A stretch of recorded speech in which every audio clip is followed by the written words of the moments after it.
అదే RTV app వార్తల్ని క్షణాల్లో చదివే అవకాశం ఉంటుంది. ఒక న్యూస్ పేపర్, ఒక టెలివిజన్ ఛానల్ మీ చేతుల్లో ఎప్పుడూ ఉంటాయి. ప్రభుత్వం ఎంతో ప్రతిష్టాత్మకంగా తీసుకున్న జగనన్న కాలనీలో అయితే రోడ్ల దుస్థితి దయనీయంగా ఉందని చెప్పుకోవాలి.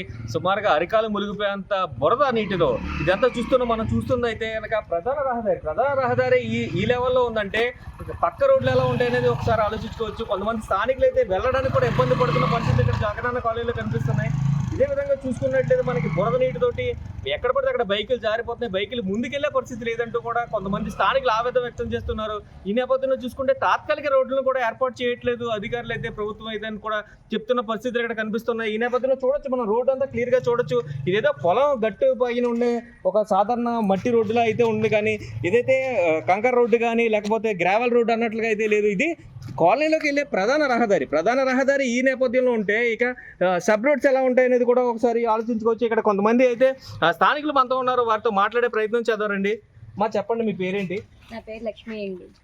ఏంటి ఈ రోడ్లు అంతా ఇలా అధ్వానంగా ఉన్నాయి కదా, మరి ఎలా? 4 సంవత్సరాల నుంచి ఇదే పరిస్థితి సార్, మాది ఇలాగే ఉన్నాయండి. ఎవరో పట్టించుకోవట్లేదు సార్, ఎవరో రాలేదండి. మీకు ఏమన్నా ఇబ్బందులు ఉన్నాయని ఎవరు అడగలేదు సార్. డ్రైనేజీలు కానీ రోడ్డు కానీ కనీసం మెయిన్ సిమెంట్ రోడ్లు ఎలాగన్నా మామూలు రోడ్డు తాత్కాలిక రోడ్డు కూడా వేయట్లేదు సార్. మొన్నే ఒక ఫ్యామిలీ అంతా బండి నుంచి పడిపోయింది సార్. లగదీరైతే మేము కూడా అందులో ఇదైనట్టు అయిపోయాం సార్. 4 రోజుల క్రితం మా పాప పడిపోయింది, స్కూల్కి వెళ్తాను. ఆ రోజు స్కూల్ కూడా మానేసింది సార్. మొత్తం బట్టలన్నీ బురద అయిపోతే మళ్ళీ ఏమైంత టైం అయిపోయింది. అంటే ఇప్పుడు బురద పూర్తిగా ఎంత స్థాయి బురద వచ్చేసింది కదా, ఏ అధికారులు కూడా రాలేదా? ఎట్టి పరిస్థితి ఎవరు కూడా చర్యలు తీసుకోవట్లేదు సార్. పొలాలు ఎలాగున్నాయి సేమ్ మా రోడ్డు అలాగ ఉంది సార్. ఎవరో పట్టించుకోలేదండి, ఎవరో రాలేదండి. ఏమో ఏంటి మీ కష్టం అని కూడా ఎవరో రాలేదు సార్. ఇదే పరిస్థితి. కానీ కొట్టుకాడికి ఏదైనా తెచ్చుకునే పరిస్థితి కూడా లేదు సార్ మాకు. చీరలు పైకి ఎట్టుకోవడం, డ్రెస్సులు బయటకు ఎట్టుకోవడం ఇదే పరిస్థితి అండి. మోకాళ్ళ లోతు ఉంటుందండి. ఇది ఇక్కడ చెప్తున్న పరిస్థితి అయితే మట్టి రోడ్లు ఏదైతే పొలం గట్టుల మీద ఉండే గట్టు పరిస్థితి ఎలా ఉంటుందో మా రోడ్లు కూడా అలాగే ఉంటాయంటూ కూడా ఇప్పుడు ఆవేదన వ్యక్తం చేస్తున్న పరిస్థితులు ఇక్కడ కనిపిస్తూ ఉన్నాయి. అదేవిధంగా మనం కూడా చూడొచ్చు క్లియర్గా ఏదైతే ఉందో ఈ రోడ్డుని కల్పించేలా లేదు. ఇదంతా కూడా చూడొచ్చు మనం క్లియర్గా. ఏదైతే మట్టి ఉంటుందో ఆ మట్టిలాగే ఉంది తప్ప రోడ్లో ఎక్కడ గ్రావెల్ కానీ ఏది లేదు. చూడొచ్చు మనం క్లియర్గా. ఇదంతా కూడా బురద మట్టి మాత్రమే ఉంది. ఈ రోడ్లో ఎలా ప్రయాణం చేయాలంటున్నారు? ఆటో కానీ కారు కానీ లోపలికి వెళ్ళే పరిస్థితి అయితే ఖచ్చితంగా లేదు. కాలినడక నడవాలంటే ఒక మోకాలు లోతు మట్టి ఉంటుంది, జారిపోతున్నాము. అదైతే చీరలు కానీ డ్రెస్సులు కానీ పైకి పెట్టుకుని వెళ్ళాలంటే ఆడవారికి ఎంత ఇబ్బందిగా ఉంటుందంటూ కూడా అధికారులు ఒకసారి ఆలోచన చేయాలంటూ కూడా ఇక్కడ చెప్తున్న పరిస్థితులు మనకు కనిపిస్తున్నాయి. ఈ నేపథ్యంలో చూడొచ్చు మనం కూడా క్లియర్గా. ఏదైతే ఆటో వస్తుంది చూడొచ్చు, ఆ వాహనాన్ని ఒకసారి గమనించినట్లయితే వాహనం అటు ఇటుగా జరుపుకుంటూ జారిపోతున్న పరిస్థితి కనిపిస్తుంది. ఇది క్లియర్గా లోపలికి వెళ్ళే పరిస్థితి అయితే ఎక్కడ కనిపించట్లేదు. ఇదే కాలినడకన వచ్చే వరకు అయితే ఇంకా తీవ్ర ఇబ్బంది అని చెప్పుకోవాలి. ఎందుకంటే అడుగు పెడితే నిలబడతామో లేదో అనే పరిస్థితులు కూడా ఇక్కడ కనిపిస్తూ ఉన్నాయి. ఎందుకంటే జారిపోతుంది. ఇదంతా కూడా బంకమట్టిలా తయారైంది. బంకమట్టిలా తయారవడం వల్ల ఇదంతా జారిపోతున్న పరిస్థితి ఇక్కడ కనిపిస్తూ ఉన్నాయి. ఈ ఒక్క రోడ్డే కాదు, తీసుకుంటే ఇది ప్రధానంగా చూసుకుంటే 40 అడుగుల రోడ్డు. చూడొచ్చు, మన టైర్లు క్లియర్గా గమనించవచ్చు ఎలా జారిపోతున్నాయో. ఆటో టైర్లు ఇలా జారిపోతుంటే వాహనదారులు ఎంత ఇబ్బంది పడుతూ ఉంటారు. అయితే ఆటోలు జారిపోతూ ఉన్నాయో వారి మాటలోనే డ్రైవర్ మాటలో అడిగి తెలుసుకునే ప్రయత్నం చేద్దారండి. చెప్పండి, మీ పేరు? ఏ లోడ్ తీసుకొచ్చారన్నా?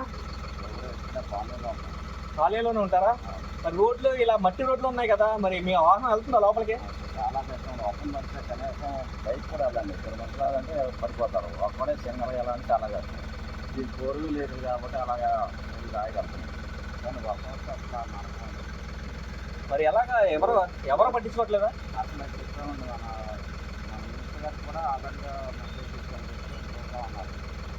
అంటే తాత్కాలికంగా ఏవైతే ఇప్పుడు స్టాండర్డ్ ఏమంటే తాత్కాలికంగానే బళ్ళు వాహనాలు బైక్ వెళ్తాకి కూడా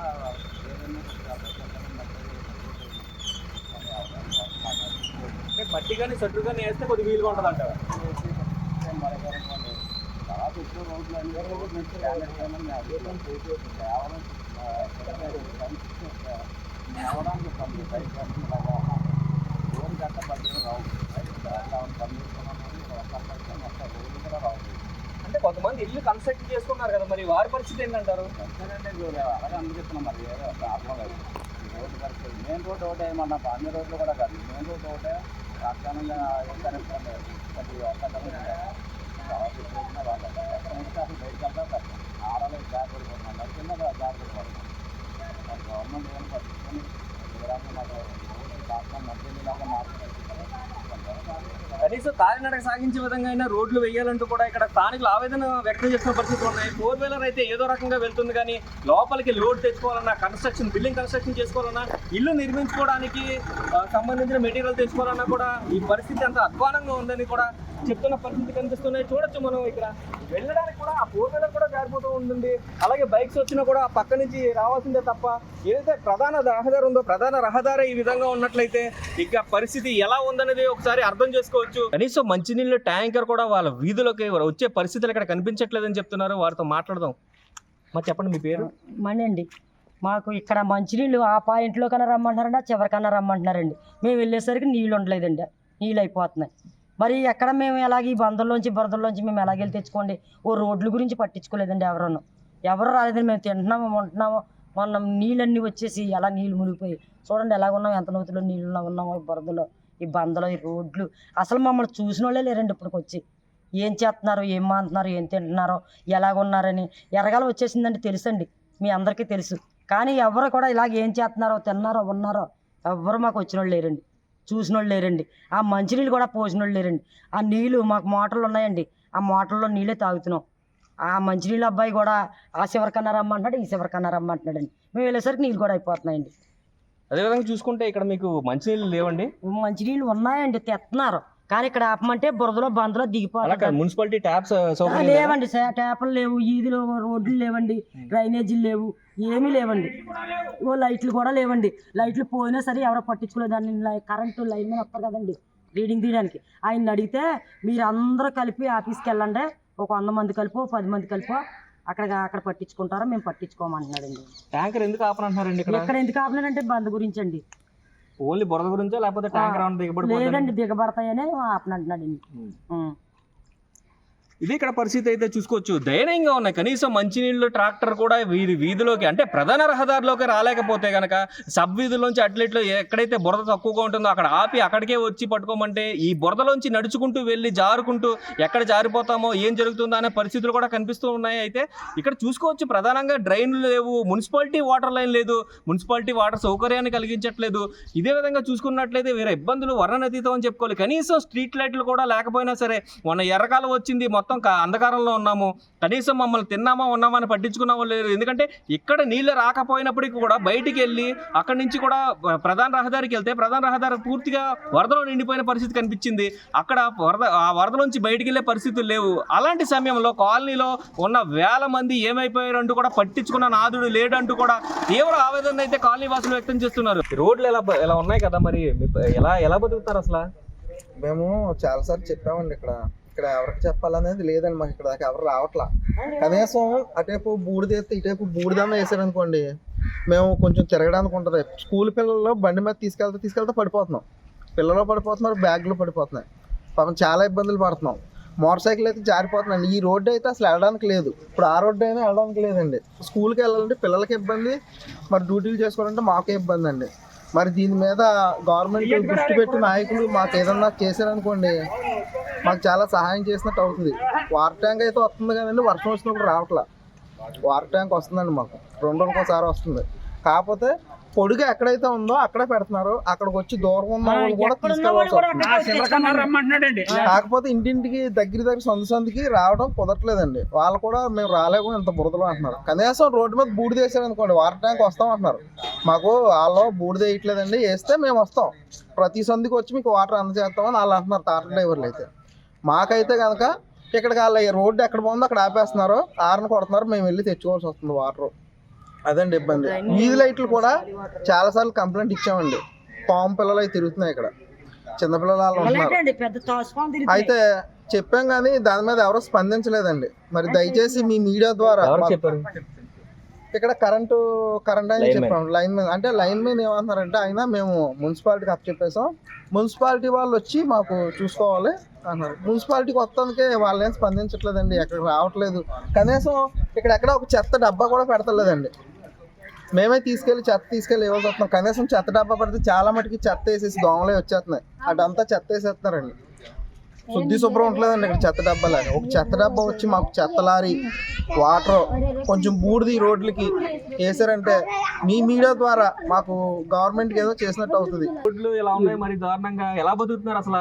ఏం చేస్తాం, అలాగా బంధంలోనే నడుస్తున్నాం. ఎక్కడ జారిపోతున్నారు కూడా మాలాంటి వాళ్ళు. ఎక్కడికక్కడ రోడ్లన్నీ ఇలాగే ఉన్నాయి. లైట్లు అంటారా, ఎలుగుని వెలుగుతున్నాయి, ఎల్లని అంతే అలాగే ఉంటున్నాయి. మీరు పెన్షన్లు ఇవ్వడానికి వచ్చారా మొన్న? ఇంకా ఇక్కడ ఇవ్వట్లా, అంటే బయట వరకు ఎక్కడ ఇచ్చేవారు అక్కడే ఇస్తున్నారు అనమాట. ఓకే, ఇంటి దగ్గర ఇవ్వట్లేదా? ఇంకా రాలేదు ఇంటి దగ్గర. మళ్ళీ ఇలా ఉంది, ఇబ్బందిగా ఉంది, నేను రాలేకపోతున్నాను చెప్పారా? చెప్పాం, మళ్ళీ వరకు ఇంటికి వచ్చే ఇస్తామండి అని చెప్పారు. ఎవరిని కూడా వేయలేదు సార్. ఇవ్వడం గురించి కాదు, అసలు రోడ్డు కొద్దిగా సరిగ్గా ఉండి అడుగు వేయటానికి సరిపోతలేదు ఎవడం కూడా. మందులు కొనుక్కోవడానికి ఎలా ఇబ్బందిగా ఉందా? మందులు కొనుక్కోవడానికి అయితే అక్కడ ఏదో పెట్టారు, మామూలుగా ఓపెన్ చేస్తామన్నారు తప్ప ఓపెన్ చేయలేదు. అక్కడ లైట్ ఉండి ఆ లైట్ పోయిందండి. అక్కడ పొడిని నా లైట్లు వేయండి చెప్పాం ఇదివరకు ఎమ్మెల్యే గారికి, ఏంతని చెప్పారు ఆయన. ఇక మళ్ళీ ఆయన ఏమో ఓడిపోయాడు కాబట్టి గొడవ లేదు. ఇప్పుడు ఉన్న వాళ్ళే చేయాలి కదా మనకి. ఇప్పుడు మినిస్టర్ గారు ఉన్నారు కదా మరి. అవునండి, ఇప్పుడు ఆయనే చేయాలి మనకి. దుర్గేష్ గారే రోడ్లు చూసినా లేకపోతే లైట్ చూసినా ఏది చేసినా దుర్గేష్ గారే చేయాలి మనకి. కెమెరామెన్ బాలుతో శంకర్, RTV, తూర్పుగోదావరి జిల్లా నిడదవోలు నుంచి.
మరిన్ని వీడియోస్ కోసం ఛానల్ ని సబ్స్క్రైబ్ చేయండి. లేటెస్ట్ అప్డేట్స్ కోసం వాట్సాప్ ఛానల్ ని ఫాలో చేయండి. అండ్ లింక్ డిస్క్రిప్షన్ లో ఉంది.